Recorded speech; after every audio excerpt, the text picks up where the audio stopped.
Assalamualaikum warahmatullahi wabarakatuh. Waalaikumsalam warahmatullahi wabarakatuh. Alhamdulillahilladzi arsala rasulahu bil huda wa dinil haqq liyudhhirahu 'ala ad-dini kullih wa kafa billahi shahida. Asyhadu an la ilaha illallah wahdahu la syarika lah wa asyhadu anna Muhammadan 'abduhu wa rasuluhu la nabiyya ba'dah. Allahumma shalli wa sallim wa barik ala nabiyyina Muhammadin wa ala alihi wa sahbihi ajma'in, amma ba'du. Bagaimana kabarnya ibu-ibu, bapak-bapak? Alhamdulillah sehat semuanya, kelihatannya sudah seger-seger habis berbuka, kemudian setelah berbuka istirahat sebentar, lalu mengambil air wudhu dan dilanjutkan dengan sholat isya secara berjamaah. Ini sebuah nikmat Allah yang luar biasa yang harus kita syukuri. Beberapa masjid ya memang sudah mengalami kemajuan softnya ya, softnya sama seperti di Anwar Sid Ramadan ing kampus, luar biasa. Bapak Ibu yang kami hormati, ini sudah memasuki 10 hari terakhir di bulan suci Ramadan, maka sungguh kita harus memanfaatkan waktu dengan sebaik-baiknya, jangan sampai lengah. Biasa dalam sebuah pertandingan, kalau awal-awal babak-babak awal memang banyak yang bergabung, banyak yang memang ikut kompetisi di awal-awal, kemudian memasuki babak penyisian. Ada yang kemudian babak perempat final, ada yang babak belur, sudah nggak masuk begitu ya, sudah nggak masuk ke babak perempat final. Ada masuk semifinal, ada masuk final, dan akhirnya yang final itu adalah orang-orang yang bertakwa kepada Allah Subhanahu wa Ta'ala.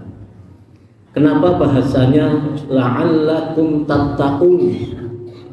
Kok bukan kemudian menjadi muttaqin, bukan menjadi orang yang bertakwa? Tapi di dalam surah Al-Baqarah 183 itu di akhir ayatnya adalah la'allakum tattaqun, semoga menjadi orang-orang yang bertakwa.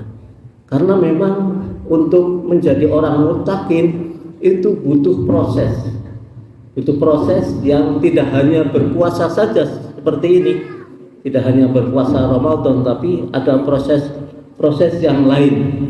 Nah, kita tahapan di proses Ramadan tetap berharap menjadi orang-orang yang bertakwa kepada Allah. Memang untuk menjadi takwa, jadi menurut beberapa kajian, orang berpuasa itu sebenarnya tujuannya apa? Tujuannya adalah takwa. Nah, setelah takwa itu bagaimana? Setelah takwa ya sudah. Apa sudah setelah takwa? Ya, apa kira-kira setelah takwa ini? Kan tujuan akhir kita berpuasa adalah takwa. Ya, ternyata ada akhir dari tujuan bertakwa itu adalah meraih kebahagiaan. Meraih kebahagiaan di dalam surah Al-Baqarah. Kalau bertakwa itu surah Al-Baqarah 183, kalau meraih kebahagiaan adalah Al-Baqarah 189. Nah, inilah hak yang harus kita upayakan, kebahagiaan. Sekarang yang menjadi pertanyaan, apakah Bapak Ibu sudah meraih kebahagiaan?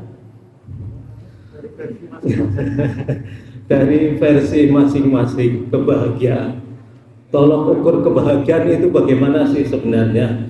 Ada orang yang menganggap kebahagiaan itu dari sisi materi.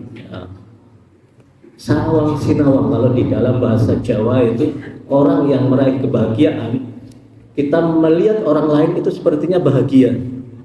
Wah, bapak ini kok sepertinya senang. Bapak ini sudah punya rumah, sudah punya kendaraan, anak-anaknya yang soleh, anak-anaknya yang sudah bekerja, anak-anaknya yang sudah bekerja, sudah menikah, dan kemudian memiliki cucu-cucu yang soleh dan solihah. Sepertinya itu sudah kebahagiaan.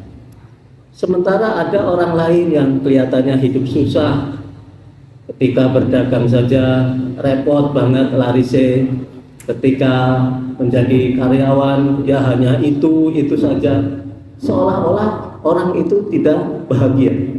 Ada yang menganggap, waduh rekoso itu tukang beca kok rekoso banget ya, rekoso ngayuh beca begitu. Kita menganggapnya dia tidak bahagia. Sementara orang yang tidur di hotel itu menganggap kita sudah merasakan bahwa orang itu bahagia. Ternyata itu adalah sawang sinawang. Ya, kita melihat orang lain sepertinya bahagia, padahal belum tentu. Ada orang yang punya hotelnya mewah, tempat tidurnya juga luas, bagus lagi, apalagi hotelnya juga hotel bintang 4. Ternyata dia sendiri tidak bisa tidur di hotel, tidak merasakan kebahagiaan tidur di hotel. Melihat tukang becak di bawah, kok angler banget ya tidur di becaknya. Tidur di becaknya itu, di atas becaknya kok angler. Tidur di atas bajainya itu angler. Saya sendiri gelisah ketika tidur. Jadi sebenarnya kebahagiaan itu ada pada diri. Seseorang itu merasakan kebahagiaan. Belum tentu kita melihat orang lain bahagia, betul bahwa orang itu bahagia, belum tentu. Tapi kita harus senantiasa mengukur. Maka bagaimana ketika kita harus meraih kebahagiaan itu?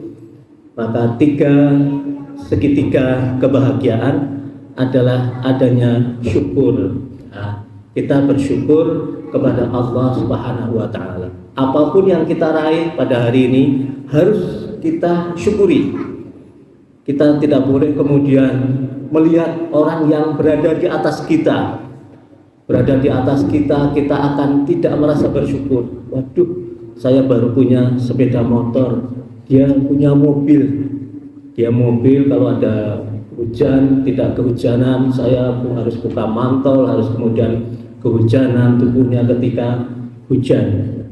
Kalau kita melihat ke atas, itu tidak akan ada syukurnya. Orang yang punya mobil, lihat atas, wah itu ya mobilnya bagus gitu ya, mobilnya Alphard gitu, wah enak sekali, pintunya bisa buka sendiri gitu. Sementara yang bersihkan juga orang lain, kelihatannya enak gitu. Nah, kita tidak akan kemudian merasakan kebahagiaan kalau kita melihat di atasnya. Tapi manakala kita melihat yang ada di bawah kita, kita bisa merasakan kebahagiaan. Alhamdulillah, saya masih punya sepeda motor. Ada yang lain jalan, ada yang lain pakai sepeda capek, pakai jalan juga capek. Yang jalan alhamdulillah masih bisa berjalan, sementara yang lain sudah terbaring di rumah sakit atau terbaring di rumah, tidak bisa merasakan bagaimana indahnya ke masjid, bagaimana kebersamaan di masjid, bagaimana merasakan kebersamaan dengan tetangga-tetangganya, hanya tiduran di rumahnya. Sementara yang tiduran di rumah bersyukur masih diberikan kesempatan untuk hidup, untuk bisa bersyukur, untuk bisa berzikir kepada Allah Subhanahu wa Ta'ala. Yang lain teman-temannya sudah meninggal, teman-temannya sudah tidak ada, padahal menurut orang yang panjang umurnya, baik juga amalnya. Kalau kita diberikan umur yang panjang, amalnya juga harus baik. Adalah amal buruk, maka akan menjadi, ketika kita kemudian masih, walaupun dalam keadaan apapun, umur itu digunakan untuk. Nah, itulah kebahagiaan ada kita. Kemudian yang kedua adalah diterima oleh Allah Subhanahu wa Ta'ala. Dan keikhlasan, gambaran keikhlasan ya ketika kita Kita makan, kita ikhlas, sudah apa yang dimakan, kita tidak akan mengingat-ingat apa yang sudah kita makan, kita konsumsi. Biasa keluar ada yang entong, ada yang makan sate, makan sop, tengkleng keluar, tidak akan kemudian kita tidak, ya sudah, kita menerima ikhlas apa yang Allah. Kemudian yang ketiga yang sabar, kita harus sabar. Ya, ketika ada kita bersabar, ketika ada berupa kebahagiaan, kita juga harus bersabar. Kemudian sombong, mohon maaf, ketika diberikan sesuatu yang luar biasa, kenikmatan yang luar biasa, kadang kita sombong. Nah, ketika sombong sesungguhnya amalan kita itu digerogoti menjadi amalan yang kemudian tidak diterima oleh Allah Subhanahu wa taala karena kesombongannya. Maka bersabarlah, kita bersyukur, ikhlas dengan apa yang diterima oleh Allah Subhanahu wa taala, sehingga inilah menjadi tiga segi kebahagiaan yang harus kita nikmati bersama. Billahi fi sabilil haq fastabiqul khairat. Wassalamualaikum warahmatullahi wabarakatuh. Waalaikumsalam warahmatullahi